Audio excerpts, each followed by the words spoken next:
I read 7 books in the first week of January, so let's go through my ratings for all of them.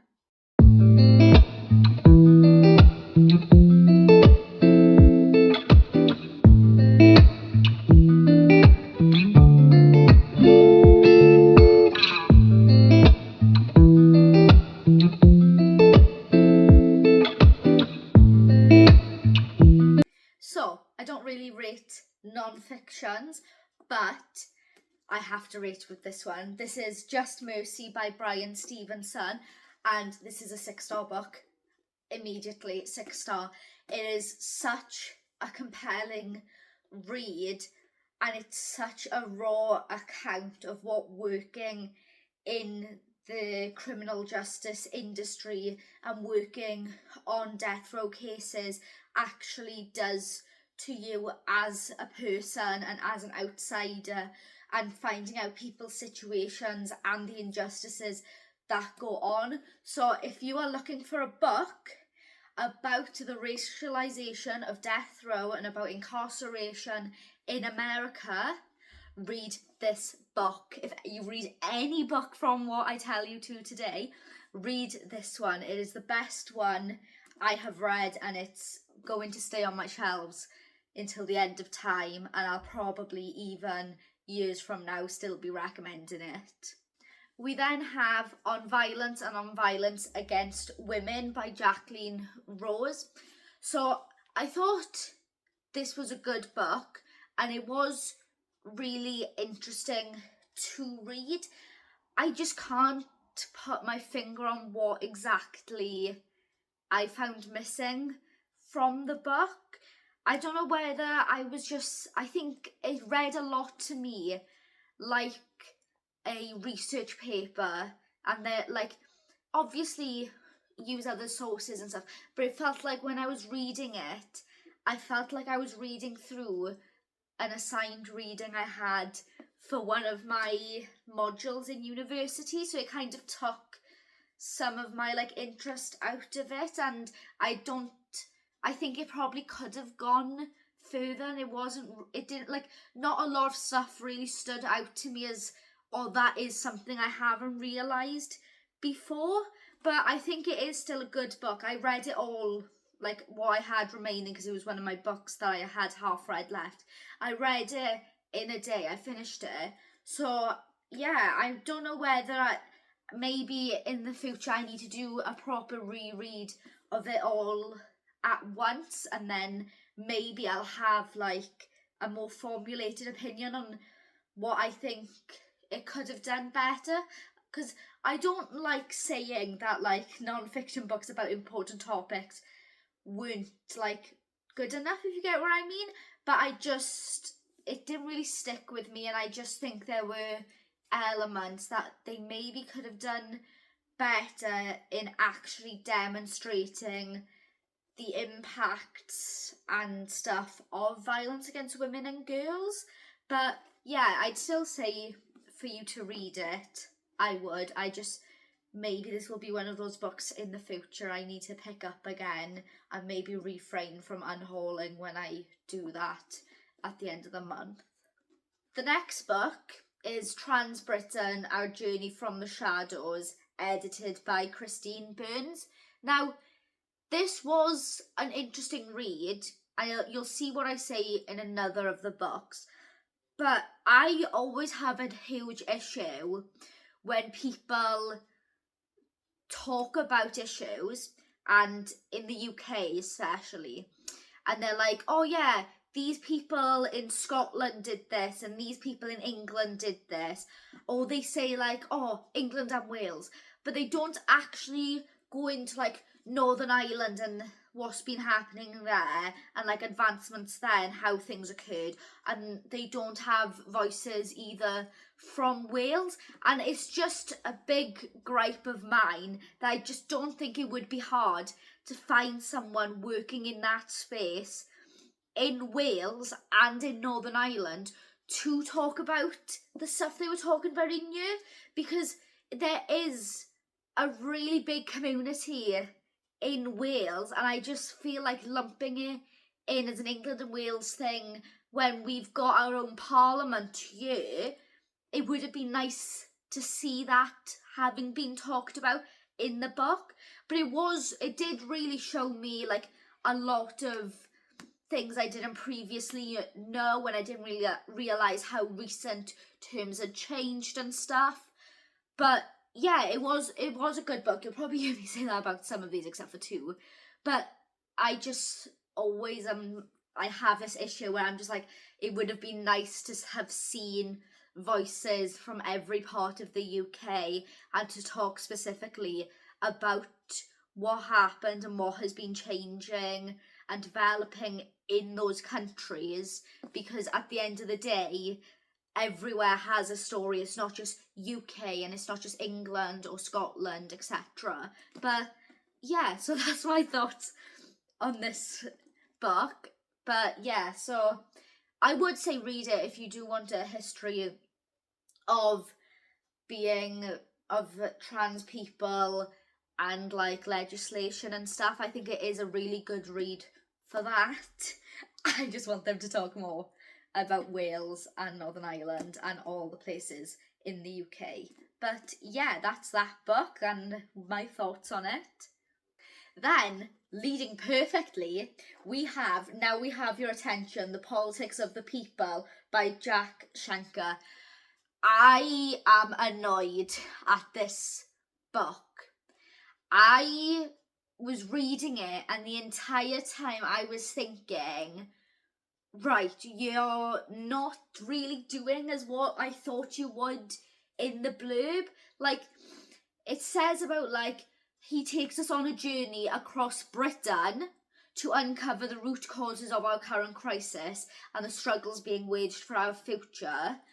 And I'm just a bit annoyed. It's one of those books where it was like, felt really London Central, and if it wasn't London Central, it was a city close to London. And I understand why, like, places like Tunbridge Wells were chosen, but it really annoyed me because it was just like, where is the rest of the places?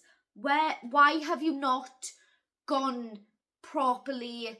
Why haven't you done it Northern Ireland? Why isn't there more northern representation? Because it felt like I read Durham and it felt like that's that. Maybe I missed out a city, like, but yeah, so I'll go through it. They've got one in Manchester, then it's Essex, London, South Lancashire, London, East Sussex, Newcastle, and that's it. And like, obviously Newcastle is the north and Manchester is the north, but that was it. And there's a mention of Durham, and it's just like, well, you've got one about Glasgow as well, but where's the rest of the Britain? You've not done anything in Wales. There was one mention of Wales and the miners' tragedy that happened here, but that was it. There wasn't any looking into why, like, the development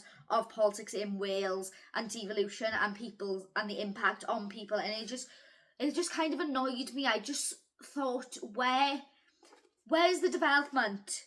We all know London has really big grassroots movements, but why aren't you talking to anyone from Wales? Because there's a lot of movements here. Why aren't you talking to people in Northern Ireland, where it's even more important to be talking to them about it, you know? If I rated non-fictions, I would rate this one a 2.5 or a 1.5. I was just reading it and it just felt like, okay, and like, I understand why it's important to be talked about, but it's just not a book I don't think I'll ever go back to. Like, when I first started reading this, I highlighted and annotated, but I'm going to unhaul this at the end of the month, and it's going to go up on my Vinted, or I'm going to give it away to a free library or something if I can find one here or back in uni, because it just annoyed me more than anything, because like, the issues talked about are important, and I get that. I understand there's like limits, but I just can't understand the Londonness of all the books, and I know that may sound a bit thing and put people off me, but I just think there is a really like big focus on London, when like maybe they could have done one big chapter on London with subdivisions within those chapters of the different issues and grassroots movements, and then they had a chapter space free to talk about Wales or Northern Ireland. Like, I just I don't know how to end the part about this book, but like, it's just not for me. It's just not for me. I'll give it to someone else who may end up loving it and learning something new. It's just not the book for me. It's not. Then we have another book that I'm not a fan of. This book is Confronting Leviathan by David Runciman, creator of Talking Politics. It's one of those books where it reads like you were reading a research paper, and I read to get away from that. Like, I read a lot of non-fiction, but they don't read like, you know, a research paper you would read in university or like a dissertation.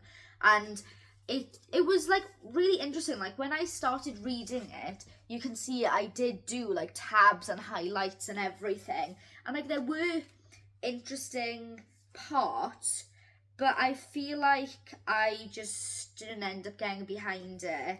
I didn't, and I just felt like I was forcing myself through the book because I didn't want to DNF it, because it was only a short one.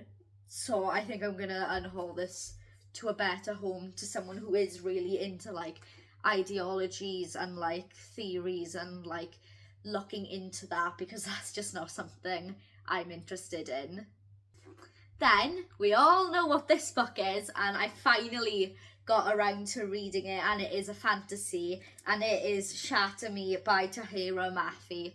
I rated this book a 5 stars.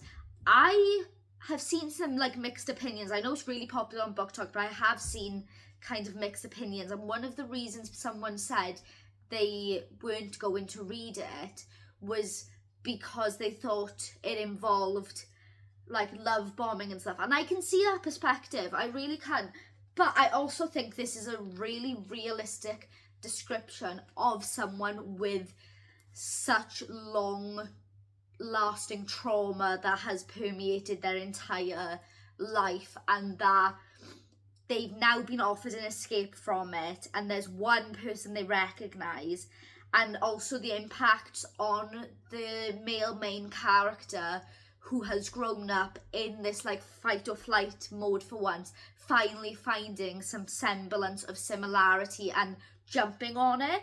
Like, I do get it, and I hope there's a bit more development of their relationship throughout the series, because I do really want to continue it. But I thought how Tahira Mafi went through and showed the like implications of trauma and being touch starved, and how that translates then when you get your freedom and you have, after you fought for it for so long. I thought it did a really good job of it. I think she's a really good writer in for this type of like young adult type of book, of showing that, but also letting, like, I'm 20, so like I'm not really an older reader, but someone who's not in that age range anymore, still being able to glean and understand from it why certain actions are being taken. And I thought it was a really realistic description of trauma, which I don't think is always handled in the best way. So yeah, 5 stars from me. I'm really excited to continue the series, even if I'm terrified for what's to come. I'm really hoping it has a good ending. Someone comment below and tell me if it has a good ending, because otherwise I am literally never going to be able to let myself finish the series, because I'll be worrying that it doesn't have a happy ending. I will. But yeah, I really enjoyed this book. I would recommend it for anyone, really, if you just want one of those reads where like it still has depth, but you can just read through it without your brain constantly thinking. I think it is a really good book for that. And then the final of my fully read books of this week, as of this moment when I'm filming, is Under the Oak Tree, the novel, volume 1 by Suji Kim. So I love my manhwa and mangas and stuff, and I originally thought, when I asked my mother for this for Christmas, that it was the manga version, and I picked it out at my local Waterstones, and then I found out it was the novel, and I was thinking, oh, I'm not going to be able to read through that. I'm not going to be able to get into it, especially because it's a hardcover and it's like looks so long. But I would rate this actually a 4.5. It's not quite a 5-star read, but it is still really good. I think it does a really good job of showing a female main character that doesn't immediately get over her trauma or her imperfections, because our female main character has a stutter. She's had one since she was a kid. She lived in a really abusive environment, and it shows actually how like the misunderstandings of it don't always have to be something that is put at the main front of a story, and it's doing a really good job right now of developing those miscommunications for the main male character to work through in his head, to see why she acts the way she does and why she responds to certain things in a certain way. But my one kind of gripe is that I understand, like, I don't care about smut, it's fine in a book, you know.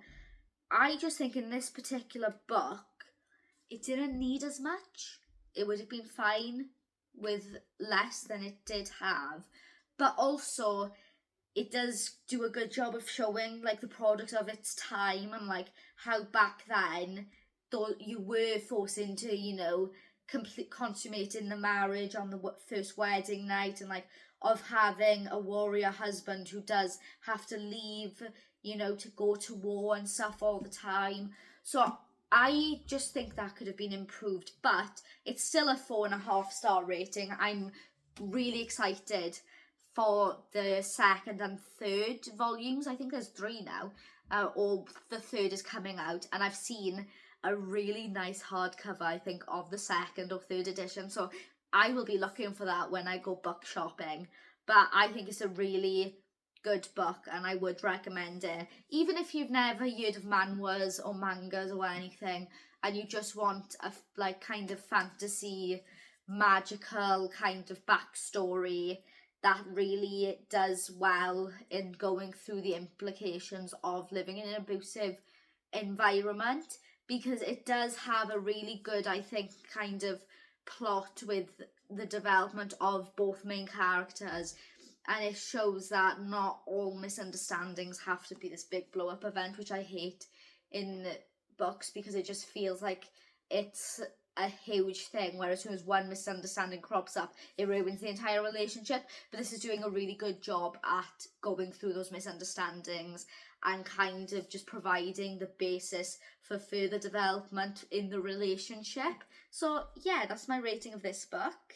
And then I'm kind of cheating, because I am going to talk about my current non-fiction read that I haven't finished yet. I'm on page 300 of 403, but it's currently like 3 o'clock while I'm recording this, so I will finish this by the end of the day, and I've already got pretty much my final thoughts on the book already. So it's What Really Happened in Wuhan by Shari Moxon, who's a journalist in Australia, and I think it's a really good book in going through COVID-19, all the stuff that I never knew about, right, even as a politics student, and what a lot of like the general public wouldn't have realised, and going through why information was kind of not available, why certain information was being put out there and stuff, and like the implications behind it, and all the stuff in the background that we would have never thought to have looked at. But it has a lot of scientific stuff. Oh my word, there's a chapter I just read, and it's talking about ACE2 receptors and things like that, and my brain reading through it, I'm just going, I don't understand what this is talking about. But I don't want to skim through it, because then I'm not really reading the book, and people will say, look, you didn't really read it, but then it's just like, I'm dying. But luckily, we're now into like just regular writing, if you get what I mean. But I think I'll keep this book. I'm probably even going to give it to my father to read, so it'll stay in the house. It will, and it won't be unhauled, which is a good thing. So I don't still have a book collection to come back to, you know, even if I've read them. But yeah, it is a good book, and I would recommend anyone to read it. Just be prepared for that scientific aspects of it, and how you may not understand all of the scientific terminology that's being used, because I definitely don't. So these are all the books I've read this week. This is a really unusual week because I'm literally not doing anything. Next week will be much less because I am working all week and I have some double shifts, so I won't be able to read as much. But yeah, it's a good start to my TBR pile and the Project Pan like book edition I've been doing, because obviously my goal is to finish all of my books by the time I have to go back to Sheffield, and I'm really ahead in that now. I'm basically done with all my half-finished books I had that I wanted to get through this week. So now it's literally just all my unread books to get through, and I think I've got like maybe 7 left, and like one of them I can't read because I realise it's the second book in a series, so that will have to come back to Sheffield with me. But yeah, it means I can do book shopping soon, so that'll be exciting, and I'll have some new books to show you guys, and hopefully I'll have a lot of fantasy ones, because I've been reading a lot of non-fiction. But yeah, so if you do have any recommendations for fantasy, romance, dark romance, anything, then comment them below. And yeah, if you enjoyed this video, like, comment and subscribe, and I'll see you in my next video, guys.